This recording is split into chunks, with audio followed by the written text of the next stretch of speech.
Please stand for the Pledge of Allegiance. I pledge allegiance to the flag of the United States of America and to the republic for which it stands, one nation, under God, indivisible, with liberty and justice for all.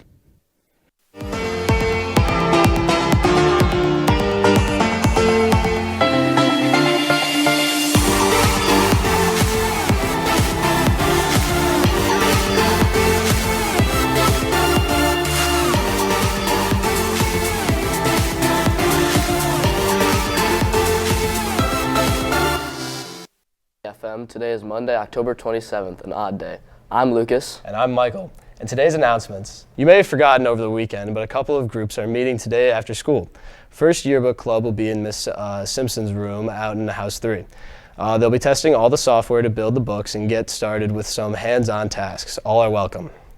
And the Black History Month team is looking for people to work behind the scenes on art projects, advertising and administrative work, such as organizing slides and working on script details. If you'd like to participate, stop by to their next meeting in Miss Brennan's room, 1104. 2 SUNY schools will be in the Career Center tomorrow if you'd like to meet with the representatives from Brockport or Alfred State College of Technology. Make sure to check the schedule and sign up on SCORE. And now over to Lucas. Thanks, Michael. Tuesday also brings you another chance to vote in your social studies class on some current topics. Here's Landon with this week's edition of On Tuesdays We Vote. Hi guys, I'm Landon, and today I'm back with another episode of On Tuesdays We Vote. I'm here with Mr. Aldrich from the Social Studies Department. Let's start with a quick recap from last week. When it came to putting age or term limits on Supreme Court justices, nearly 34% of voters felt both age and term limit was acceptable. And on to our second question of who voters saw as being the most responsible for the government shutdown. 45% of voters felt both sides were equally responsible.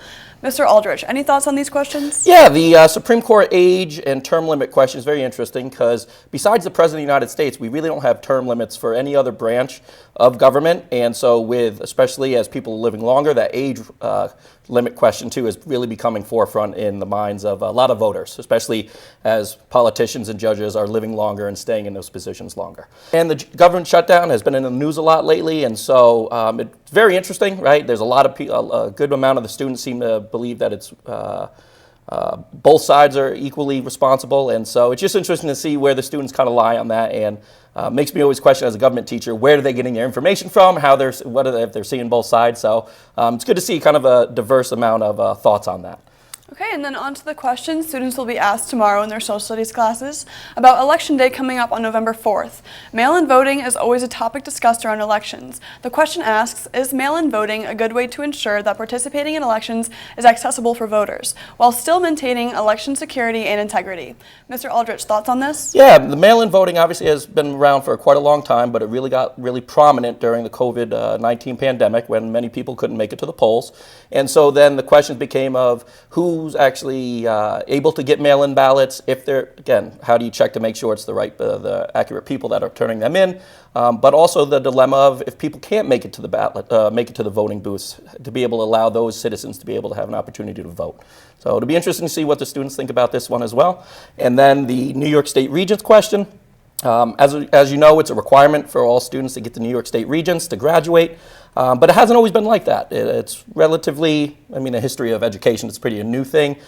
People used to just get a local diploma, and so having different avenues for students that may not really do well on standardized tests is kind of this new push here in New York State. So it'll be interesting, like I said, to see what kids think about that, especially kids that are graduating here in high school in the next few years. All right, well, there you have it, FM. For Mr. Aldrich, I'm Landon. Back to you. Thanks, Landon. Key Club will be in the foyer after school all this week, handing out these trick-or-treat boxes for UNICEF.